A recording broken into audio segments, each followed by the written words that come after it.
Let's go to Zimbabwe now, where you pick a portrait of yourself, have the picture hand-carved on a gravestone of your own design, and pay for the monument before you die.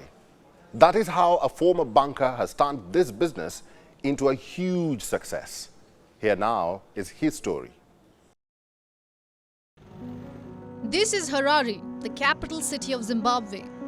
And here you pick a portrait of yourself, have the picture handcrafted on a gravestone of your own design, and then pay for the monument before you die. That is how a former banker, Tafadzwa Machakoto, found an unusual formula of making a hugely successful business. He joined thousands in search of a better life.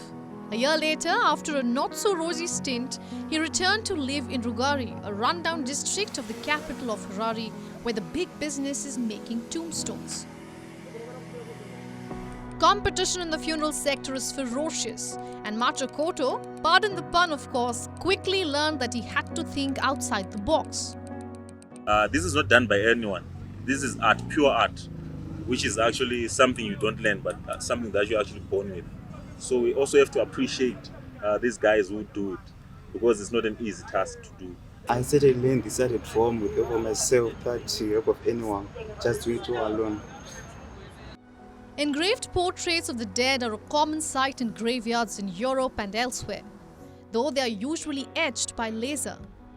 For a similar idea to work in Zimbabwe, the pair had to pitch handcrafted labor and overcome entrenched traditions and taboos.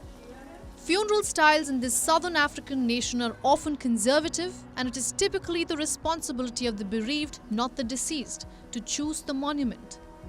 But Machakoto says that many people are swayed by the portrait and the idea of saving their loved ones as part of funeral costs ahead of time. Clients make a down payment of 50% and pay 10% of the balance every subsequent month. It's different from you setting up a tombstone for someone else whom you have lost. But in Mimbayanga side, we are saying this is your own tombstone that you're willing to pay for. So that we design it and we make it, then we just set it aside. So on average, we're saying we do probably between 80 to 100 sales per month.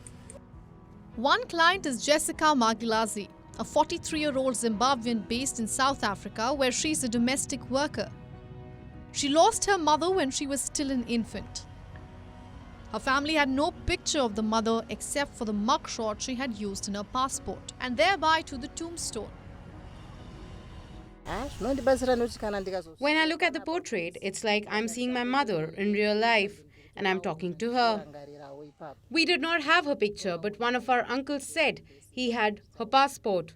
We decided to use it for the tombstone. When she died, we did not have any memory of our mother. The business employs 12 full-time stone workers and several part-timers, and attracts clients from across southern Africa and as far as Britain. Bureau Report, WION World is One.